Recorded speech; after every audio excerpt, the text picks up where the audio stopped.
प्रिय बहनों और भाइयों, भांजे और भांजियों, नमस्कार। कोरोना वायरस ने एक अभूतपूर्व संकट मानवता के सामने खड़ा कर दिया है। हमारे यशस्वी प्रधानमंत्री श्रीमान नरेंद्र मोदी जी ने समय रहते संकट को पहचाना और इस संकट से बचने के आवश्यक सभी प्रबंध किए। उन्होंने लॉकडाउन करने का ऐतिहासिक फैसला किया।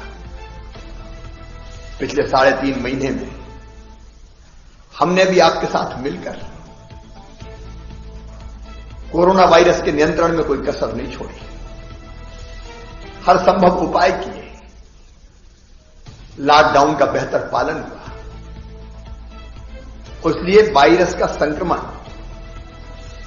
नियंत्रित कर पाने में एक हद तक हम सफल हो पाए। मध्य प्रदेश की स्थिति अन्य प्रांतों से काफी बेहतर है, लेकिन लॉकडाउन अनंत काल तक नहीं चल सकता। आखिर जिंदगी को भी चलना है, इसलिए आर्थिक गतिविधियां भी शुरू करनी पड़ी। लॉकडाउन से देश अनलॉक की तरफ बढ़ा, लेकिन ऐसा लगा कि अनलॉक होते ही हम असावधान हो गए। हमने आवश्यक सावधानियों का पालन नहीं किया। बाहर सड़कों पर भीड़ निकलने लगी, बाजारों में अनियंत्रित भीड़ निकली, घरों में कार्यक्रमों के आयोजन होने लगे, कुछ जगह पार्टियां शुरू हो गई। वैवाहिक कार्यक्रमों में तय थी सीमा कि दोनों पक्ष के मिला के 50 से ज्यादा लोग नहीं होंगे, लेकिन भावी संख्या बढ़ी। कई बार एक ही घर में, एक ही कमरे में कई लोगों के सोने के कारण संक्रमितों की संख्या बढ़ने लगी। कई मित्रों ने मास्क नहीं पहने, फिजिकल डिस्टेंस नहीं रखा, और इसलिए जून तक मध्य प्रदेश में नियंत्रित कोरोना जुलाई में फिर बढ़ने लगा। जुलाई में बढ़ने के जो आंकड़े, तो मेरे बहनों और भाइयों चिंता का विषय है। हमको इस संक्रमण को ही रोकना पड़ेगा। इसलिए कई जगह फिर से लॉकडाउन किया। मुरैना, ग्वालियर, सिरोंज, नसलागंज जैसे कई कस्बे हमको फिर से बंद करने पड़े, नगर हमको बंद करने पड़े, क्योंकि संक्रमण की चेन तोड़ने का एक ही उपाय है, लॉकडाउन, दूरियां बढ़ा दो। या तो हम सावधानियां रखें, और सावधानी नहीं रखेंगे तो अनलॉक से लॉकडाउन की तरफ जाना पड़ता है। अपनी राजधानी भोपाल में भी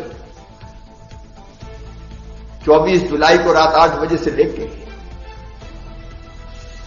4 अगस्त के सुबह 5 बजे तक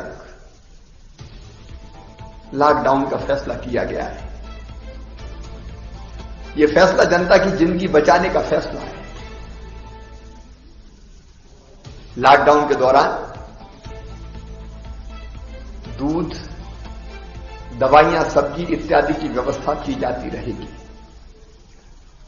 लेकिन मेरी आपसे प्रार्थना है, ये लॉकडाउन आपके लिए है। आप इसकी गाइडलाइन का पूरी तरह से पालन करें। अपने लिए, अपने परिवार के लिए, अपनों के लिए, अपने समाज के लिए, अपने शहर के लिए। और कोई उपाय नहीं है मेरे बहनों और भाइयों। और यह भी सही है कि हम अनंत काल तक, अनिश्चित काल तक जारी नहीं रख सकते। अर्थव्यवस्था की कमर टूटी हुई है, लंबा बंद चल नहीं सकता। इसलिए जरूरी है कि हम सावधानियां, सतर्कता लगातार जारी रखें। प्रधानमंत्री जी बार बार कह रहे हैं, मैं भी आपसे निवेदन करता हूं, बाहर अनावश्यक रूप से बिल्कुल ना निकलें। जिन शहरों में प्रदेश में लॉकडाउन नहीं है वो भी अनावश्यक रूप से ना निकलें। आयोजन, पार्टी, बाजार की भीड़, इससे हमको बचना ही पड़ेगा। इसलिए मेरे बहनों और भाइयों, 15 अगस्त का कार्यक्रम भी हमने